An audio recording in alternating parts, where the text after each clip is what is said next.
मेरा नाम सैमुअल है। मैंने पढ़ाई के दौरान कुछ रुपये में कई तरह की पार्ट टाइम जॉब्स करने की कोशिश की है, जैसे कि एक पिज्जा डिलीवरी बॉय की तरह। वो एक गर्मी की रात थी। बस आधी रात को मुझे अपना आखिरी पिज्जा पास में एक रिच नेबर को डिलीवर करना था। जब मैं वहां गया, घर पुराना लग रहा था और अंदर रोशनी नहीं थी। मैंने कुछ देर बाहर फेंस के खंभे से जुड़ी हुई घंटी 3-4 बार बजाई, लेकिन कोई जवाब नहीं आया। इसलिए फिर मैंने गेट को धक्का दिया। वह अनलॉक था और मैं बगीचे के रास्ते से घर के एंटरिंग गेट तक चला गया। वो जगह बिल्कुल सुनसान थी। जब मैं वहां पहुंचा तो मुझे दरवाजे से अटैच एक नोट मिला। उसमें लिखा था कि दरवाजा खुला है, एंटर करें और पिज्जा को टेबल पर छोड़ दें। मैं झिझकते हुए अंदर गया। हॉलवे में बहुत अंधेरा था और मुझे लाइट का स्विच नहीं मिला, इसलिए मैंने अपने फोन की लाइट का इस्तेमाल किया। लिविंग रूम के बीच में एक टेबल थी और उस पर कुछ पैसे थे। मैंने पिज्जा बॉक्स को उस टेबल पर रखा और जल्दी से पैसे को पॉकेट में रख लिया।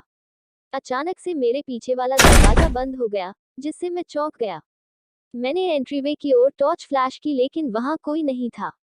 मैंने कुछ कदम आगे बढ़ाए और दरवाजे को खोलना चाहा, लेकिन वह जाम हो गया था और मैं उसे किसी भी तरह से खोल नहीं सका। मैंने घर में आवाज लगाई कि क्या घर पर कोई है, लेकिन कोई आवाज नहीं आई। मैंने एक दूसरे कमरे में फोन बजते हुआ सुनाई दिया। मैंने उसे उठाया। उस आदमी ने कहा कि मैं जो बताता हूँ, अगर तुम ऐसा नहीं करते हो तो तुम जल्दी ही मारे जाओगे। मैंने कहा, यह कैसा मजाक है, मुझे बाहर निकालो। फिर उस आदमी ने कहा, रसोई में जाओ। ऐसा कहकर उस आदमी ने फोन काट दिया। मैंने पुलिस हेल्पलाइन नंबर डायल करने की कोशिश की, लेकिन मेरे फोन में कोई सिग्नल नहीं था। मैंने दूसरे फोन की मदद लेनी चाहिए, लेकिन वह बंद था। मैंने खिड़की खोलने की कोशिश की, लेकिन उनमें जंग के कारण वे बहुत मजबूती से बंद हो रखी थी। उन्हें खोलना इम्पॉसिबल सा लग रहा था। अपनी टॉर्च को यूज करके मैं धीरे धीरे कॉरिडोर से रसोई में चला गया। वह जगह एक डंप थी। वहां पर जीवन का कोई संकेत नहीं था। मेज पर एक टाइमर था जिसमें सिर्फ 10 मिनट बचे थे। एक नोट पड़ा, दुनिया में तुम्हारे पास कितना कम समय बचा है। उस नोट ने मुझे डरा दिया, इसलिए मैंने एक वेपन के रूप में उपयोग करने के लिए कुछ खोजना शुरू किया, लेकिन मुझे कुछ नहीं मिला।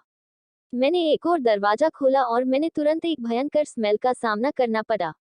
वह एक बाथरूम था। मैं बाथटब के ब्रिम से टकरा गया।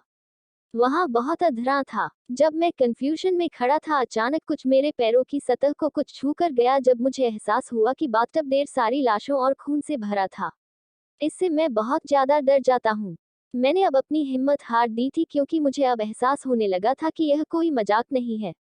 मैंने बाथरूम के शीशे के ऊपर एक छोटा सा वेंट देखा। मैं सिंक के ऊपर चढ़ गया और किसी का ध्यान मेरी ओर आकर्षित करने की उम्मीद करते हुए मैं चिल्लाने लगा, पर किसी ने मेरे ऊपर ध्यान नहीं दिया। तभी मैं बाहर से आती बीपिंग साउंड सुनकर मैं बंद हो गया। वह रसोई में एक टाइमर था। घसीटती हुई आवाज जोर से बढ़ी और जोर से दरवाजा खुलने की आवाज आई। मैंने अंधेरे में एक आदमी को देखा। उसके हाथ में एक कुल्हाड़ी थी। वह आदमी बहुत डरावना लग रहा था। उसने मुस्कुराते हुए कहा, तुम्हारा समय अब खत्म हो गया है। वह आदमी बहुत बड़ा था। मुझे पता है कि मेरे पास उससे लेने का कोई भी फायदा नहीं था। मैं वापस मुड़कर दूसरे कमरे में भाग गया। मैं पूरी तरह से एक अनमेंटेन्ड कमरे में पहुंचा। मैंने उस पर कुछ कुछ फेंकना शुरू कर दिया, जिससे मैं उसे घायल कर दूं। मैंने उसके सिर के बीच में एक लैंप मारा। लैंप लगते ही उस व्यक्ति ने अपनी आंखें एक पल के लिए बंद कर ली। वह फिर मुस्कुराते हुए आगे आया। उसने मुझ पर फिर हमला करना चाहा। उसने गहरी सांस ली और अपनी कुल्हाड़ी को मारने के लिए ऊपर उठाई। बिना कुछ सोचे मैंने टूटे हुए लैंप का एक टुकड़ा लिया और उसके गाल पर मार दिया। जैसे ही वह पीछे हटा, मैं उसकी बाहों के नीचे से निकलकर हॉलवे की ओर भागा। दरवाजा अब अनलॉक था, इसलिए मैं बाहर निकला और अपनी बाइक की ओर भागा। मैं जितनी जल्दी हो सके उतनी तेजी से वहां से भागा। मैंने उस व्यक्ति को मुड़कर फिर वापस नहीं देखा। जब पुलिस वहां पहुंची तब तक वह आदमी चला गया। यह पता चला है कि पिछले 20 वर्षों से घर को पब्लिक बैन कर दिया है। कोई इसका इस्तेमाल लोगों को चारा बनाकर और अपने मनोरंजन के लिए कर रहा था। थैंक गॉड मैं उस जगह से बाहर निकला गया, ठीक पहले जब वह व्यक्ति मुझे पिज्जा के टुकड़ों की तरह स्लाइस करने वाला था।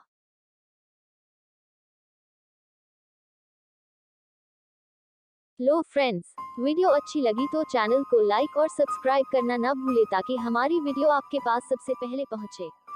Thank you for watching.